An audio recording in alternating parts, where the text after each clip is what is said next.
ایک بدو نا حضور کی بارگاہ میں آتا ہے تو باہر صحابہ روک لیتے ہیں اور فرماتے ہیں کہ کہاں جانا ہے. تو انہوں نے کہا کہ بدو کہنے لگا کہ میں نے حضور کی زیارت کرنی ہے. تو صحابہ حضور کے پاس لے آتے ہیں اور فرماتے ہیں یا رسول اللہ صلی اللہ علیہ وسلم یہ بدو آیا ہے آپ کی زیارت کرنے. تو مولا علی شیر خدا فرماتے ہیں کہ میں بھی وہاں بیٹھا تھا. تو میرے حضور فرماتے ہیں اچھا چلو آ گئے ہو تو کچھ آج مانگ لو. تو مولا علی شیر خدا فرماتے ہیں کہ ہم بڑے خوش ہو گئے, سارے صحابہ جو ہے وہ تجسس میں آ گئے اور میں نے کہا کہ یہ بھائی آج جنت مانگے گا. تو وہ بدو کہنے لگا کہ یا رسول اللہ صلی اللہ علیہ وسلم مانگ لوں. حضور نے فرمایا مانگ لو. بدو کہتا ہے آپ عطا کر دیں گے؟ حضور نے فرمایا مانگو, جو مانگنا ہے عطا کروں. تو وہ بدو کہتا ہے کہ یا رسول اللہ مجھے ایک اونٹ عطا کر دیں. مولا علی شیر خدا فرماتے ہیں کہ میں حیران ہو گیا. میں نے کہا او کملے یہ کیا مانگ لیا, تو نے تو بڑا سستا سودا کر لیا. بس ہر بندے کا ایک اپنا اپنا لیول ہوتا ہے, اپنی اپنی ایک بندے کے اندر کی طاقت ہوتی ہے, وہ اس حساب سے مانگتا ہے. کچھ لوگوں کی سوچ چھوٹی ہوتی ہے, کچھ لوگوں کی بڑی ہوتی ہے. تو اللہ کے نبی نے مسکرانے لگے. میرے حضور نے فرمایا ٹھیک ہے اونٹ تمہیں دے دیا. پھر میرے حضور فرماتے ہیں چل اونٹ بھی دے دیا, پھر کوئی مانگ اگر کوئی چیز مانگی.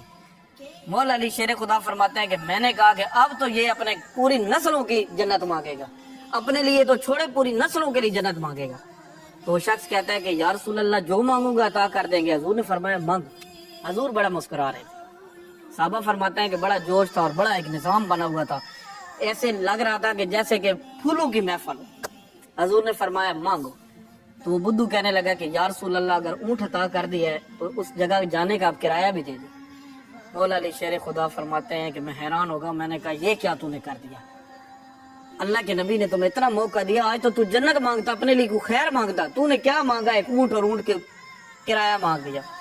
تو اللہ کے نبی نے خود فرمانے لگے. مولا علی شیر خدا فرماتے ہیں کہ اللہ کے نبی نے یہ خود بات بیان فرمائی اپنے منہ سے. آپ نے فرمایا کہ تم سے تو وہ موسیٰ کے دور کی وہ بوڑھی عورت صحیح تھی. تو مولا علی شیر خدا فرماتے ہیں کہ جب ہم نے وہ واقعہ پوچھنا چاہا نا تو پھر اللہ کے نبی فرمانے لگے کہ وہ بوڑھی عورت تھی. تو اللہ کا حکم حضرت موسیٰ علیہ السلام کو آتا ہے کہ جاؤ حضرت یوسف علیہ السلام کا تابوت ڈھونڈو. وہ سمندر کے درمیان میں اس سائڈ پر ادھر کہیں نہ کہیں ہوگا. اللہ نے صحیح جگہ نہیں بتائی. اب یہ بھی میرے رب کی اپنی حکمت تھی, ورنہ اللہ تو نبیوں کے سامنے ہر چیز کھول کے رکھ دیتا ہے, لیکن میرے اللہ نے فرمایا کہ خود ڈھونڈو. تو حضرت موسیٰ علیہ السلام فرمانے لگے کہ اے باری تعالیٰ اتنا تو بتا دیا, وہ بھی بتا دے کہاں ہے وہ تابوت, وہ مزار کہاں ہے. تو حضور نے تو اللہ فرمانے لگا کہ نہیں, اللہ فرمانے لگا نہیں خود ڈھونڈو.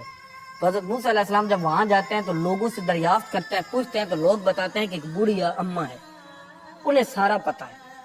تو حضرت موسیٰ علیہ السلام فرماتے ہیں کہ وہ اماں کو بلائیں, تو لوگوں نے بتایا وہ چل نہیں سکتی. تو حضرت موسیٰ علیہ السلام نے فرمایا چلے ٹھیک ہے ہم چلتے ہیں. کہاں پر جی؟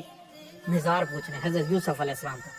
آپ بوڑھی اماں کے پاس پہنچ جاتے ہیں اور کہتے ہیں کہ میں موسیٰ علیہ السلام ہوں, اور آپ مجھے بتائیں کہ حضرت یوسف علیہ السلام کا مزار کہاں ہے, کیا آپ کو پتہ ہے؟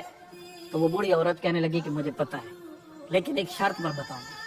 حضرت موسیٰ علیہ السلام نے فرمایا کہ ٹھیک ہے بتائیں اپنی شرط. تو وہ بوڑھی عورت کہنے لگی کہ مجھے نا جنت میں گھر چاہیے, اور گھر بھی موسیٰ علیہ السلام تمہارے ساتھ چاہیے, آپ کے ساتھ چاہیے. تو حضرت موسیٰ علیہ السلام نے فرمانے لگے کہ ٹھیک ہے میں آپ کو گھر تو دے دیتا ہوں, لیکن میرے ساتھ نہ رہے, گھر میں آپ کو دے دیتا ہوں. تو بوڑھی اماں کہنے لگی کہ موسیٰ علیہ السلام لگتا ہے آپ نے سودا ہی نہیں کرنا, آپ کو حضرت یوسف علیہ السلام کے مزار کے بارے میں جاننا ہی نہیں. تو حضرت موسیٰ علیہ السلام نا اپنے اللہ سے ڈائریکٹ ہوتے ہیں اور فرماتے ہیں کہ اے باری تعالیٰ اب کیا کروں؟